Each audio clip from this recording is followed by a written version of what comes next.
Welcome to Beyond the Blend, the podcast that goes behind the science and talks to the people at the heart of the lubricant market, telling the real story of the people who make the lubricant market move.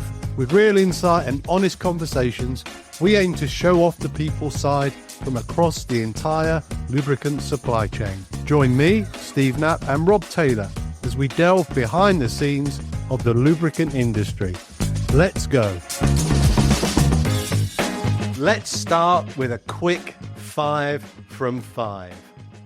Elisa, is it art museum or history museum? Art museum. Interviewer or interviewee? Right now, interviewee. Margaritas or mojitos? Mojitos. Yeah, good choice. Indoor gym or outdoor walk?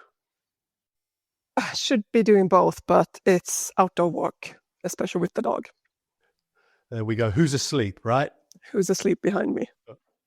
Ebook or audiobook?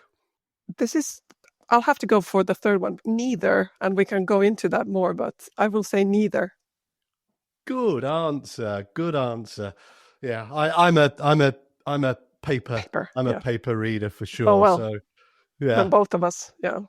Yeah, absolutely. Elisa Swanson-Parbäck, welcome to Beyond the Blend. It's incredible and amazing to have you with us. Thank you, Steve. Thank you for joining us. Where do you join us from?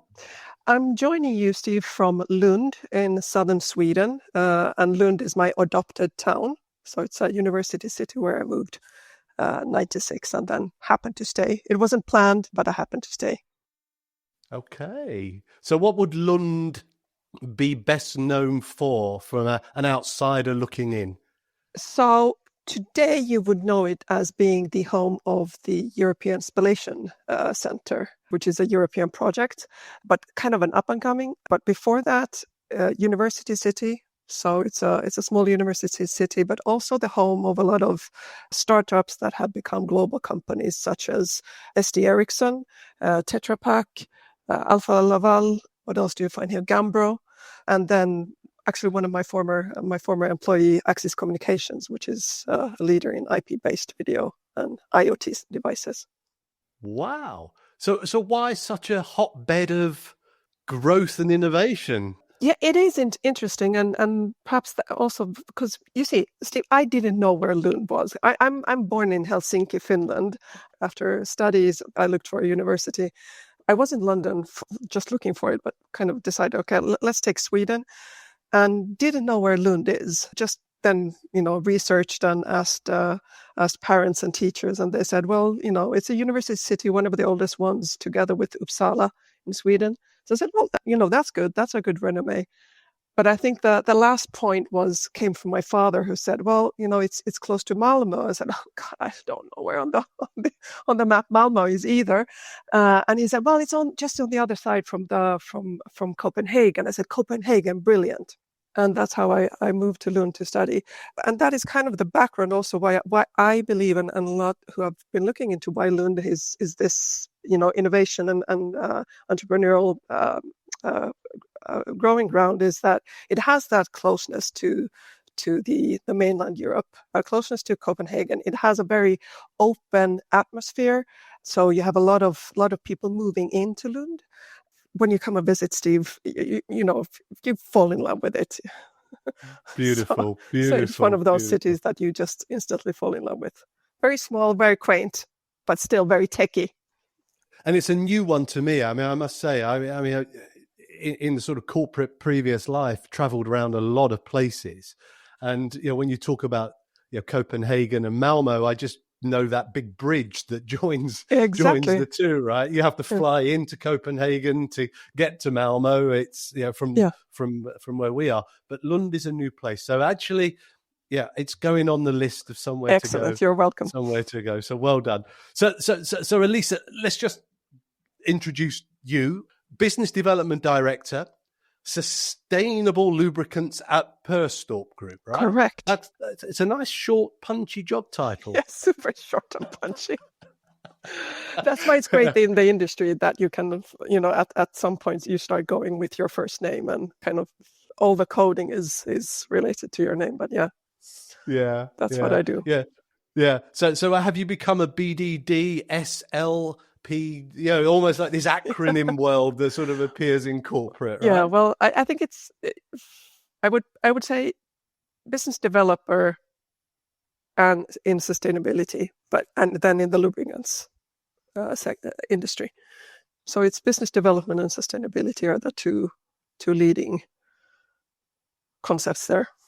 And I think both very, very exciting. I have to say, as a combination. Yeah, and especially business development for me was something that I was looking forward to. I've had a career where I haven't really had a real plan. There's been a lot of things that I've wanted to do and that I have a lot of interest in. And if you're a person with a lot of different interests, and you start doing something and you're doing good in it, it's really hard to have this clear structured plan. So I was never the kid that had like, I'm going to be a doctor or I'm going to be a teacher. I had no clue. But instead, I loved other areas of interest. But during my career, I always looked into business development. But that would be interesting, because it's that you have business development roles that are very different. You could have something which is more sales development, something which is more technical development, something which is more market development, and for me the add-on is specifically in sustainability. And then if you go into sustainability, then it's from A to Z, it's everything there. Yeah, and such an emerging piece as well. I mean, I know that I say the word emerging. I watched a program on television over this long Easter weekend that's just passed, and it was a program from the 70s, and it was a comedy show, and they were talking about sustainability even then, and almost they like were. Yeah, they were. It was really quite interesting, and it was almost about what could we do more of, what we're doing wrong. And I started to think, well, this conversation has been around a long time. And yeah, maybe one day we start to take things to a very serious level, right? Yeah, it is that it has gone from, there has been the part which is sense of urgency, but it is also that it has created a market. There's business in it. But I would say that, being brought up by parents who were born in 1930s, 1940s, and then with your grandparents, being sustainable, being economic with your resources was the way of living. That was how, our parents, their older parents and grandparents went about it. So it's nothing new to them. It was just not called sustainability. And today we're kind of going back to that, but there's a lot of now more drivers to make it into a concept, make it into consultancy, make it into products. A lot of it becomes mainstream, right? Like Vinted all of a sudden becomes a way that we repurpose clothing, as an example, right? And I know from my daughters and my wife even, I think spending £2 on a garment that would have cost £50 is almost a sense of gamification in there as well, Yeah. Well, and if we go into women and shopping, you get all of, because, I have a behavioral scientist background, so I find it highly interesting to look at shopping behavior and Vinted and just, the search for the perfect item and then to get it for a certain price. There is excitement there. So exactly what you said, Steve, gamification. Yes, definitely. Yeah, we'll jump into some questions in a minute, but I was very fortunate to just come back from Vietnam, and also having lived in South Africa, I see how they use food in a very different way. Everything is used, and some of the things that we would turn our noses up and say that can't possibly be tasty or good for you. But there's no thought that using every part of everything. Yeah. I go as far as the coconut. Yeah. I didn't know how many uses for a coconut there was. I'm not just talking about animals, and just a coconut. And it's wow, this is fascinating. But isn't it interesting, Steve? Now that you bring up having been traveling to South Africa, looking into whatever how food is used, and then the other part is then you come into for example, Nordic countries. Take a restaurant like Noma. By the way, I've never been there, but read about it a lot, and how they also use everything. So why is it then that we see that we have this, high Michelin star cuisine, and then it's countries, abroad that do that, where it should become, like you said before, it should be becoming mainstream. We're trying to become sustainable or resource efficient, which would be a more punchy way to say it instead of this very big concept, sustainability. Resource efficient with food, with clothing, with raw materials, with everything. Yeah, I love it. Oh, it's a great introduction. And I think that really sort of stems the excitement, right, from business development, but with a real purpose led behind it. And I think that's something we'll explore. But I want to go back.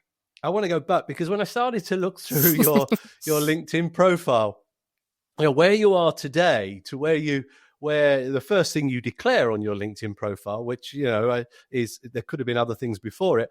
But I read diving instructor. Yeah. Yeah. So that's interesting. And then you've already mentioned Axis Communication. So I'm kind of interested within those early chapters of your career, which is very different, what moments probably stand out as more formative in shaping the leader you are today? Well, I will put a bit of context to the diving instructor, because of course that comes in if you're looking chronologically there. And I wasn't supposed to become a diving instructor. The background is that I was brought up in a family-owned business. So my parents, I'm a single kid, the family-owned business in the diving industry in Finland. And I usually get the question, what? Excuse me?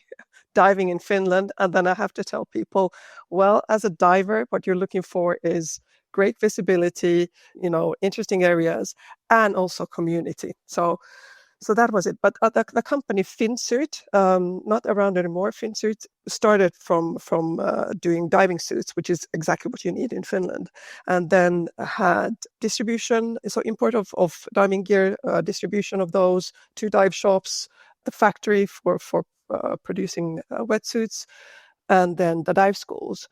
And my parents usually wanted to kind of keep me away from the diving itself, but they were really happy getting me into the business side. So I've been brought up, I kind of put the word apprentice. So, when it's a family business, you're in it, you want it or not. So I've seen the entire, business in a very nutshell world. And that was one of the formative parts of that early career, or the early introduction into the business career that I actually am in. It was having that close vicinity from the customer needs and their requirements, and looking back into what products we could be importing in and providing to the market, but also developing. So there was a lot of own development as well. So that closeness was very helpful in understanding then larger organizations, because it was that nutshell that you could develop it. So just over the counter, and then going back to the shop and say, hey guys, we need something at this. But going back to the diving instructor.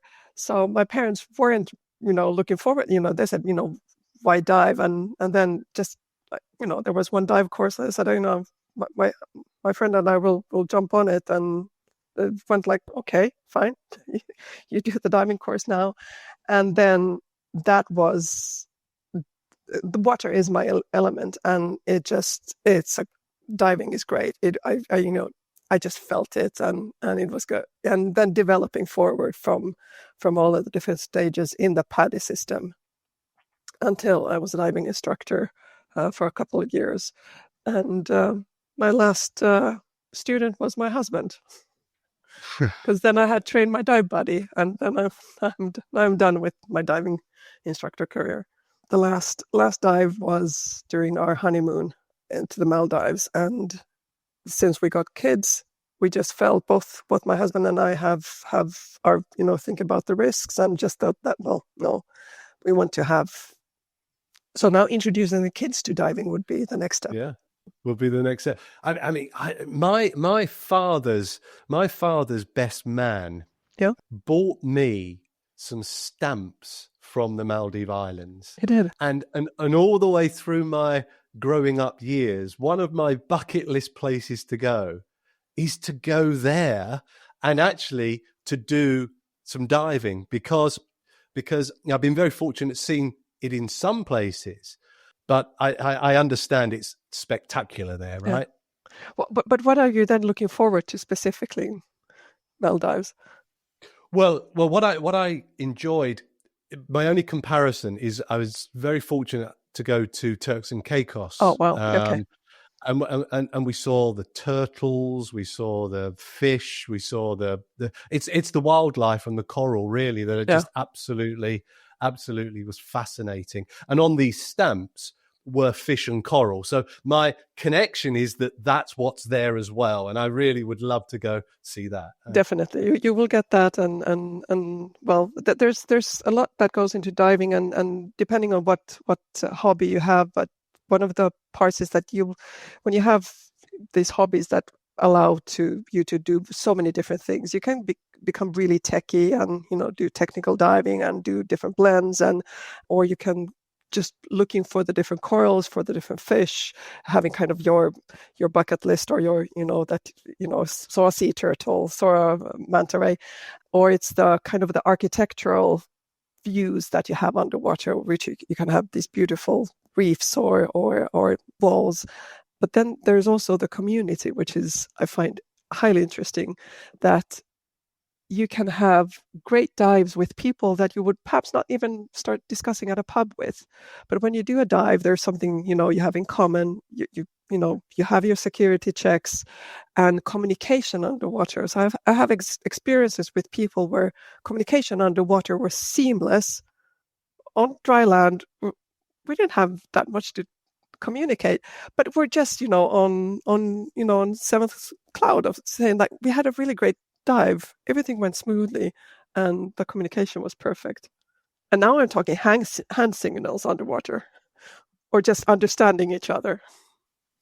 Yeah, so high levels of trust, Yes. Very effective communication. I mean, fascinating. I mean, this area of your life is fascinating, the diving side of things. But if I jump back into the lesson that you were, formative piece, you very much brought the customer into this, and you brought in I guess, a more consumer B2C kind of experience. And similarly, I started in a sort of more B2C space, selling propane gas to people so they could heat their homes. And I think there's nothing that teaches you more about building relationships and listening truly to customer feedback than a more B2C environment. Yeah. So we take that forward into your sort of leadership style.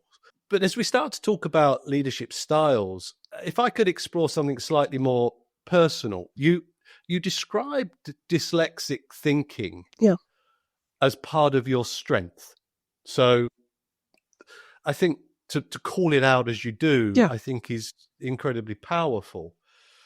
Because, in a world where we often see, we value sort of linear problem solving, how has that unique way of thinking helped you and maybe carve out your path, if you like? How might it have helped you? That is such a good question, Steve. And I'll try to formulate something for you. So dyslexia as such, I haven't been diagnosed with dyslexia, but I see the same tendencies as my daughter who has been diagnosed with dyslexia. It wasn't until I could put that title, that epithet, dyslexic thinking, that I was able to start really seeing the benefits and how I can utilize that. So before that, and this is quite interesting actually, because I listened to your other podcast, Beyond the Blend, and there's been kind of the same themes. There's the need to have a kind of a statement or something that you can hold to. It doesn't define you, but it's something that you understand better and that you can relate to, that then brings it forward. So before that, let's put a before and after, putting dyslectic thinking on LinkedIn. Before that, I realized that I had the ability to look at problem solving and looking into situations and seeing it from very different perspectives. So looking it from different sides, which is really important in marketing and business development. You usually talk about putting the customer hat on, and then it's not only the customer, because you have different needs at a customer. We're talking about people who make decisions. So it could be somebody in R&D, it could be a senior R&D person or a junior R&D person, or it could be in product development. So be able to see that and seeing the big picture, but as quickly as possible, diving into the depth and coming back up from there again. So I don't have that specific talent into very specific deep areas, but it's the ability to go follow somebody to that topic. Let's say in tribology, let's say in lubricants, get the explanation, come up and see, okay, what is that? What does that mean for the big picture? So dyslectic thinking is a way of your brain is wired in a bit of a different way. It is, and it has not been, that well developed, but or the theory around it. But there's a lot of examples of individuals that are dyslectic and the way that they're, taking themselves through their careers, and a lot of big names can be found there. So it's finding new paths. It's looking at things in different ways, and then when I was able to put that down on paper, something else happened at the same time. I think it might have just been a bit before that I realized that I came into conclusions really, really fast. Usually, at a first meeting, I already had a clear vision where this is going, but I realized that to get that projects or get teams there, I had to kind of write it down on a piece of paper, fold it and put it on the side and not express it to the team. So I'll still allow the team to get to that realization themselves. So in that leadership development, that was one of the cornerstones of not saying this is what we have to do or this is going to be the end of it, but having, just waiting people to get along the way. So then I've seen, when projects are developing, you say that, okay, now we're hitting one of the toll gates, forward to where I knew we would be going, and then you kind of can bring people perhaps a bit faster. So that learning was important because I had the feeling that I wasn't getting across and or people didn't understand, and I could say very clearly that this is what we should be doing, and sometimes that was like 5 years ahead. So it was 5 years ahead. I was talking to at my previous company, and now I can't go into details, but I was saying some specific technical development that would be the future. And basically product management said, well, that's nothing that we can do, and listing a lot of technical factors why that couldn't be made. And today, what can it be now? 6 years later, they have that product. I mean, that reflection must have been very, very, very liberating when self-diagnosis is diagnosis, right? I think we have to validate that in many aspects of life. So I mean, the fact that you haven't had you'll an official, see my dyslexia if you see how I write. I mix D's and B's, 5 o'clock with 7 o'clock, depending on if you write it in UK or the Nordic way. Left, right, I have no clue. I have to find it with my hands. Yeah. So, but there would have been moments, I imagine, where this superpower, as you've just almost like fortune told, this superpower, in certain circumstances may have felt like a struggle, struggle to you, struggle to others. And you describe a moment where, it became very, very powerful, but that was down to your self-reflection. Have you always been self-reflective? I mean, is it something that Yes. you've deliberately built into your leadership?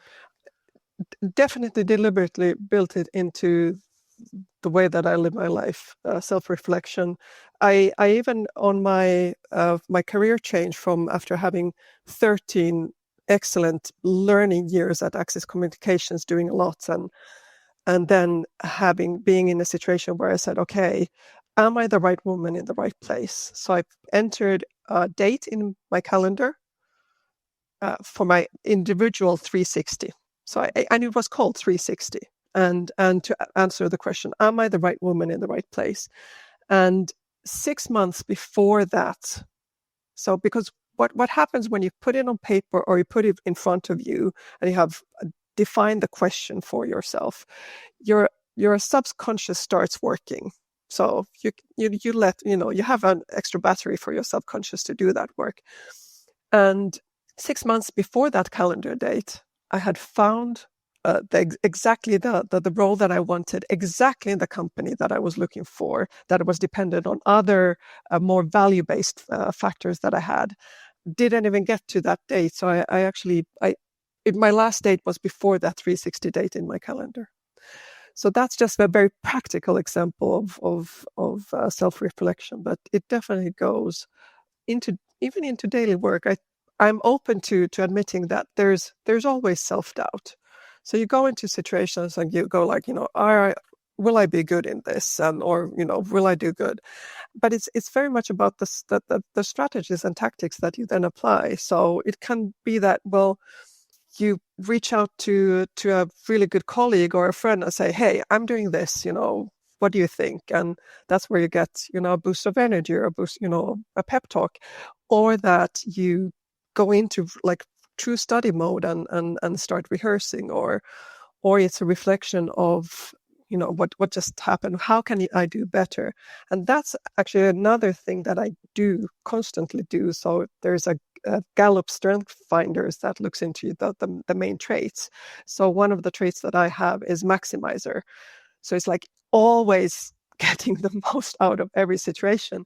And when I say that, it is actually about, let's say, whatever happens, as you go, okay, so what can I learn of this? That's maximizing even sometimes, not a positive result or a thing. So what can I learn from this? 3 seconds after you go, what just happened? You have to take the time also to say that, okay, didn't go well, or the results wasn't good, or whatever, but what can we learn, and then move forward. I mean, I think I think these are very good lessons for people maybe early in their careers to think about how they build this in a very practical sense, as you've just articulated, dyslexic, neurodiverse, whatever. I think this is a very good reflection that I have as somebody probably on the sort of end of my usefulness in the sort of corporate world, that I would have been much more useful and powerful had I built in much more deliberate moments of reflection, intentional reflection. So I think there's a great lesson for people that you've just shared there. If I was to take us to something that I would say hit the headlines for recently. You're now leading sustainability in the lubricants space at Perstorp, as we've discussed, but you're sitting at the table in Brussels, European Parliament. So what's driving you to do this? I mean, this isn't part of your job, right? So, or is it? Tell me. It is part of my job. The add-on is sitting in the ATL and UIL Joint Sustainability Committee. So Perstorp is a member of UEIL, and then I'm sitting as the chair of the communications working group. So that's the more of the association affiliation. Oh, we could have just a separate podcast, and you should just invite everybody from the ATL UIL Joint Sustainability Committee, because that work is amazing. So actually, to answer your question, why, additionally, that work, because of the team that we have, because of the people that we have, you get energy, because that work is on top of our additional daily jobs. But it gives so much.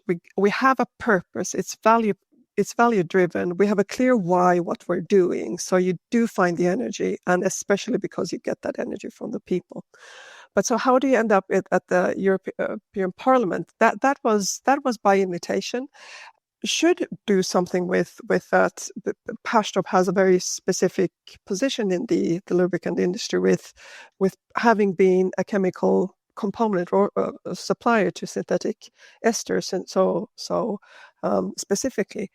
But now that we've taken steps into, for example, more of the functional fluids with immersion cooling in data centers. But if we go back into where Perstorp comes from with the building blocks, is that we own a lot of that production and have a long history and been a leader in bringing sustainable solutions to the market, meaning using more renewable recycled raw materials for those products, and then they lower the product carbon footprint and all of that. However, what we see is that development isn't going that fast. So we have an excellent team at Perstorp that works on sustainability specifically. So when I got that invitation to the European Parliament, it was just a combination of having some great documentation just specifically done, and knowing that we need to discuss on so many different levels, but also specifically bring solutions to the markets, solutions to the decision makers, show the results. This is what we can do. Because something that you said, Steve, before was that, the TV show was talking about sustainability in the 70s and we're still here. Why isn't things moving faster? And we do need practical examples. We do need a lot of practical things to do. But I have to go back to your question, what's the driver? So I do need to tell them a story from where I was. So before that self-reflecting 360 moment, one of the things that I had in the background was that, or in my daily work at the time, was that I was sitting side by side or in front of a colleague who today she is a personal development consultant, and she consults also in sustainability. And I believe that I was her first kind of trial customer, because she was giving, she was having this continuous dialogue and, asking and seeing that I had interest also in, doing something for the better of the world. And she was questioning that, well, so what is it specifically? So there was a moment of wanted to become, just going, so yeah, I'll just say goodbye to the corporate world and become an arborist. And which is, I have to say, a non-climbing arborist.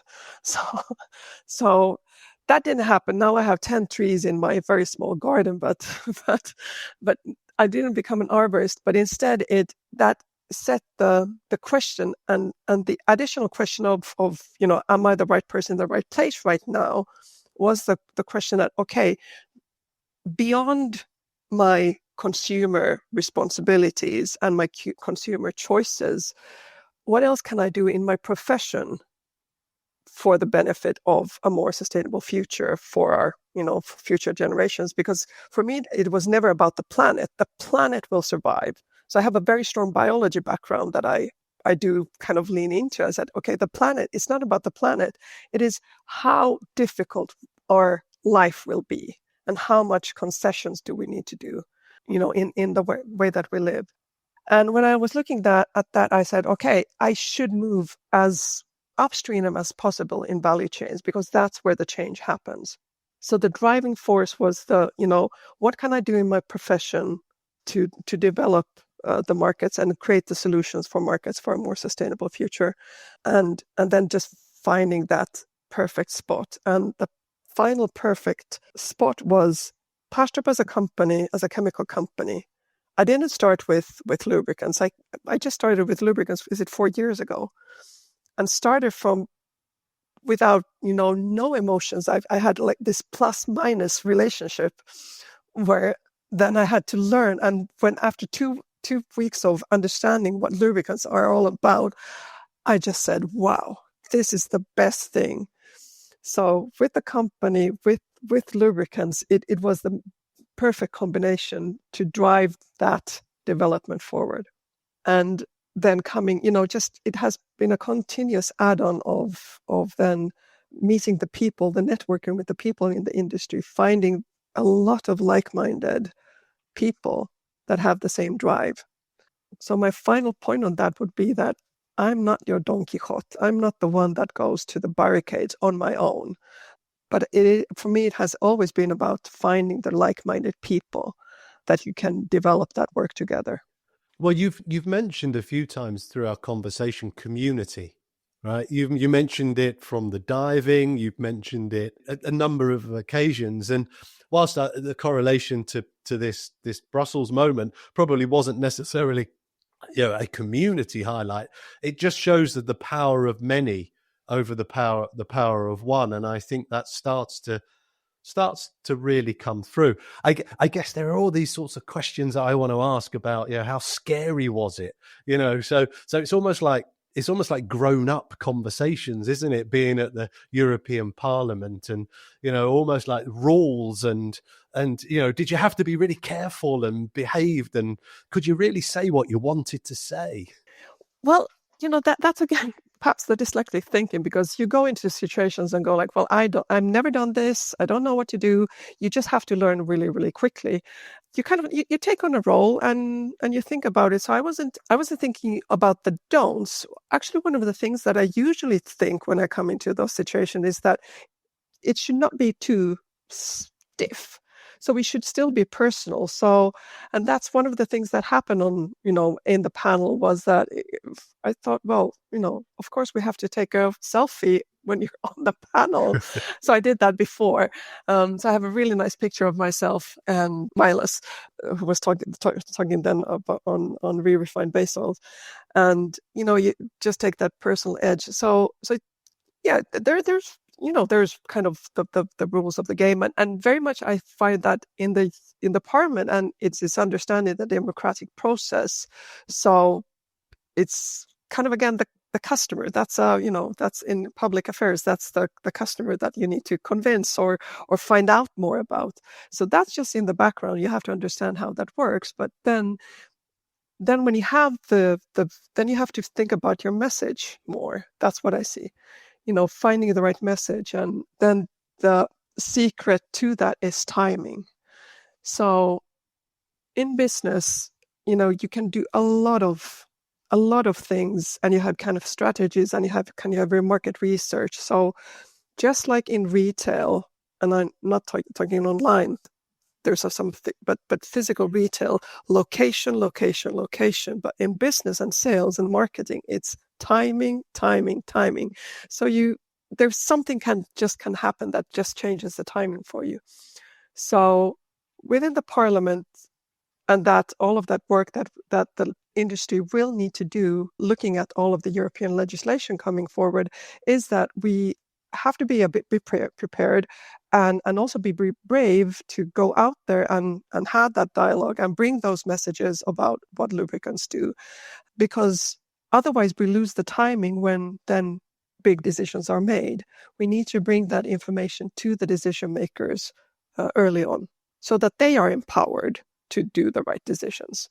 And the thing that I did bring with me from that EU event that UIL organized was their big hashtag in front of the Spinelli building, which was hashtag democracy in action. And that was, so it was not so much about, having to think how I am behaving, but it was more being an spectator and seeing how democracy is in action. And it's thrilling. It's really interesting. It's people meeting, having discussions. It's not as formal as we think. That's usually what we see on video. It's more people. It's a community. Which I again, love Steve, that. I loved how you kind of brought that one topic there, community. It is a community. Yeah, I love that, and I love the fact that you had the sort of already the plan. Thinking back to what you've told me already about, the answer. You'd already had that plan to take the selfie. That was going to happen, and I loved that was then put on LinkedIn. So yes, it's timing, but it's timing and presence, and it's timing and communicating the message, and I think those things really start to come through, because sustainability can sometimes, I guess, feel like a bit of an uphill battle, longer timelines, some resistance, maybe some complexity. What keeps you going?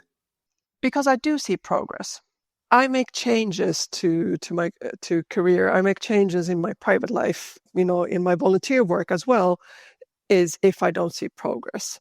And I know that this was one of the questions that you wanted to discuss in the end, but so one of the guiding principles that I have in life is lifelong learning and empowerment.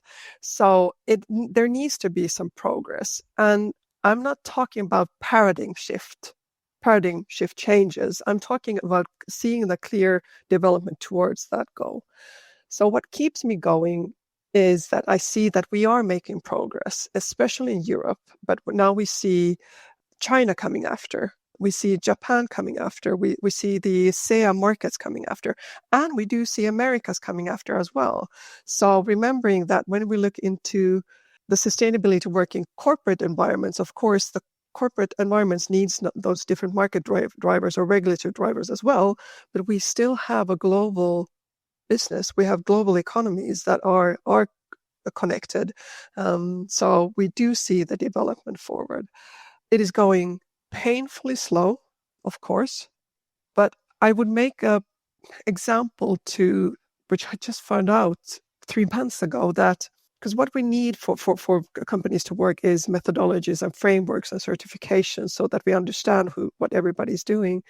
Financial reporting wasn't made clear until 2011. So it was when the European Union set a regulation for financial reporting. And just think about that. Businesses have been doing business and have been evaluated before that, but it has taken so long time. So my hope is, perhaps that's what keeps you going, the craziness, because, hope can sometimes be, you have to have that, is that we learn from those mistakes, or at least can remember or learn from what has been done before. It's not a mistake that, we didn't have financial reporting standards. It just was needed at the time. I mean, the parallel is clumsy of me here, but I remember when I was driving a sales excellence program and driving change, right? We're talking about change management on Uber scale. I remember the leadership were focusing on numbers and KPIs and, efficiencies and effectiveness. Actually, the penny dropped with everybody when we focused on the behavior. And my hope in the story that we're telling here is that the behavior starts to become not only the second nature would be the wish list, but perhaps more conscious, more deliberate, more global. I think that's a key thing, right? It is a key thing, and you did mention earlier also that that you have the behavioral changes of buying secondhand clothes or vintage. It's called vintage. You give it a nice name. Humans change behavior when we have to, when it hurts, because behaviors are very rooted into also our belief system. So we would need to be changing our belief system. So and this is a kind of something that is can be seen scary or being felt into doomsday. But we do need to ask all of us, when would I change? And if I don't have to, why would I? So when it starts hurting, and this is where my hope and my understanding of how human throughout our history have been able to adapt. So we are not eager to change our behaviors. We will if it hurts too much, physically, emotionally, but we adapt also really well. So we're extremely good in adapting, and especially as societies. So I have lots of books on one of the big ones is, of course, Yuval Harari, Homo sapiens, but there's a lot of other good literature on just looking at how societies and have changed and developed, and it usually comes down to you change first when it hurts. Yeah, and when you can internalize the value as well, I think sometimes is another magic moment that we learn if we could articulate to people how they would hit their personal motivation, whatever that is, more time with the family, bigger bonuses, time to become excellent at what you do. That was a much more meaningful message than, make sure you fill in this spreadsheet, as an example. But I mean, all that said, I mean, we've gone through an amazing journey so far today. You've shared some really good experiences and some good learnings already. But as you did touch on, I just want to hover as we sort of come to the end of our time. Experiences that you had and are varied. What would be one of the biggest pieces of advice that you might give to our listeners of Beyond the Blend that they could, grab hold of and, reflect on and take forward themselves? And that is, would you give any guidance on which one? Because again, I'm a marketeer in the background. Who is the listener? Who's the target audience? Who is it? I'll have I could give something, but on a broad sense, then you usually go to quotes. So, and then my quote would be, always be yourself. Unless you can be Batman, then always be Batman. But that is something. It's I'm trying to think about something that kind of captures what we've been discussing, but I had the pleasure to discuss with you, Steve, and share, and also things that you've so eloquently lifted up, and that is the journey that we do individually and in our careers, and where we can really develop and give back into communities is when we understand ourselves, and also embrace our uniqueness. Because when you start embracing your own uniqueness, you start embracing every other person's uniqueness, and finding then that the best ways to develop forward.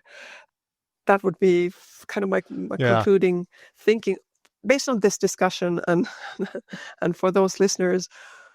Yeah, I think that's powerful, but I equally think I share the view. I really do.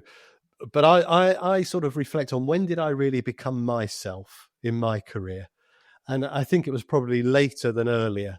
It probably takes courage and maybe leadership who are more broader in their thinking and appreciation of difference, right? And just following from that, I don't find that we're never ready. It's going back to this lifelong learning. I think it's, we check out when we have nothing more to learn. So it's continuous learning through life. You can always develop and evolve. It's never too late to change either. And going back into sustainability, it's never too late to change. Yes, it will not be how it was yesterday. It will be something new. So change, you said change management, it's inevitable. Embrace it. Find the best things of what you're doing right now. But also, one of the key things for me always is in every project, in any activity, wherever I come to, is always asking the why. The big why we are here. And you have the classic model of the golden circle. But it is so true, because that's the reason of why do you get up in the morning?